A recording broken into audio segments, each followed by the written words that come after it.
Hello guys, কেমন আছো তোমরা সবাই? সবাইকে জানাই শুভ সপ্তমী। আজকে আমরা ঠাকুর দেখতে বেরিয়ে পড়েছি সপ্তমীর সন্ধ্যাবেলা। আজকে সারা রাত ঘুরবো। আর প্রথম প্যান্ডেলে আমরা চলেছি, যেটা নাউলের মধ্যে পড়ে। আর প্যান্ডেলটা হয়েছে দেখো, আর এখানে সুস্মিতা আছে। তো কিছু বলতে?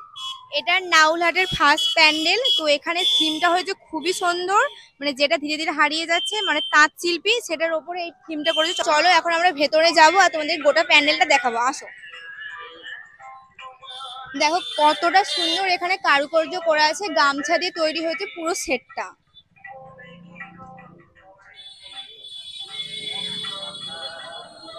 ওপরে তোমরা থিমটা দেখো কতটা সুন্দর লাগছে, ওখানটাতে চুবড়ি দিয়ে করা হয়েছে। আর এখানে মা দুর্গাকেও খুবই সুন্দর লাগছে দেখতে।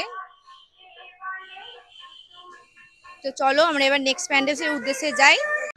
তো এটা আমাদের সেকেন্ড প্যান্ডেল, আমরা এখানে চলে এসেছি। তো প্যান্ডেলটা তোমরা দেখতেই পাচ্ছ। এবার আমরা ভেতরে যাব আর তোমাদেরকে ঠাকুর আর প্যান্ডেলটা গোটাটাই দেখাবো। তো চলো, এই পুজোটার এটা 41তম বৎসর, দেখতে পাচ্ছ তোমরা। চলো ভেতরে যাই এবার।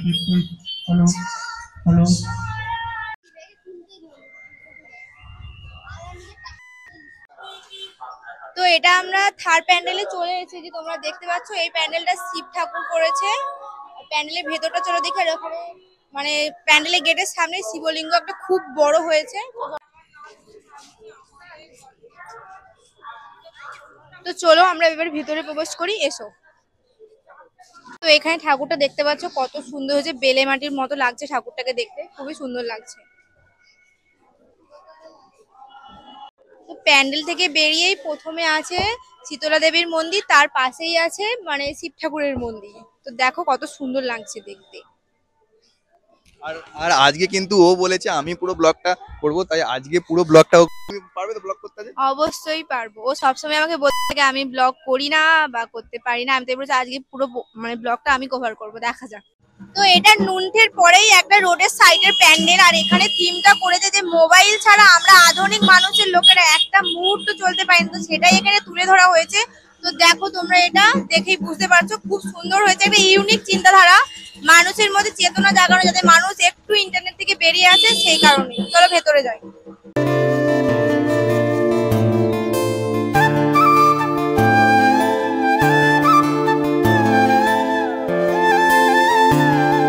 এখানের মূলত থিমটা হয়েছে শৈশবের খেলার দিনে আজকে আমরা ফোনে বন্ধ।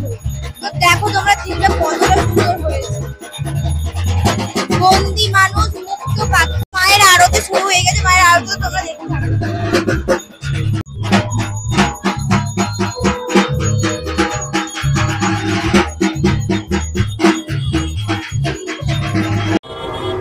ভিড় দেখো, খালি ভিড়। সেটাই তো দেখছি, এখানে যা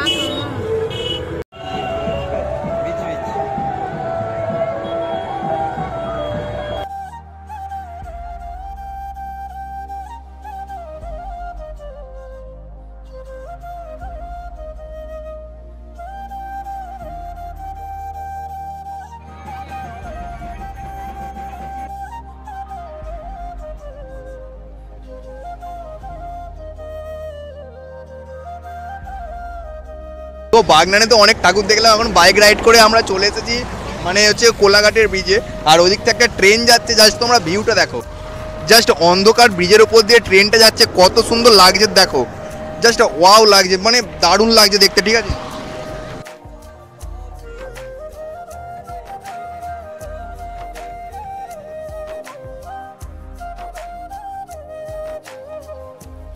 তো আমাদের ঘোরাঘুরি শেষ করে এখন চলে এসেছি এখানে খাওয়া দাওয়া করতে। এই হোটেল রেস্টুরেন্টটার নাম ভুঁড়িভোজ রেস্টুরেন্ট। এখানে তো মেনু কার্ড পেয়ে গেছি, কিন্তু আমাদের অর্ডার এখনো আসেনি।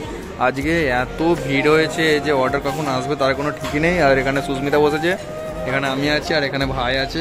কখন অর্ডার নিতে আসবে তাও ঠিক নেই, অর্ডার নিয়েই যাই না এখন। আজকে প্রচণ্ড ভিড়।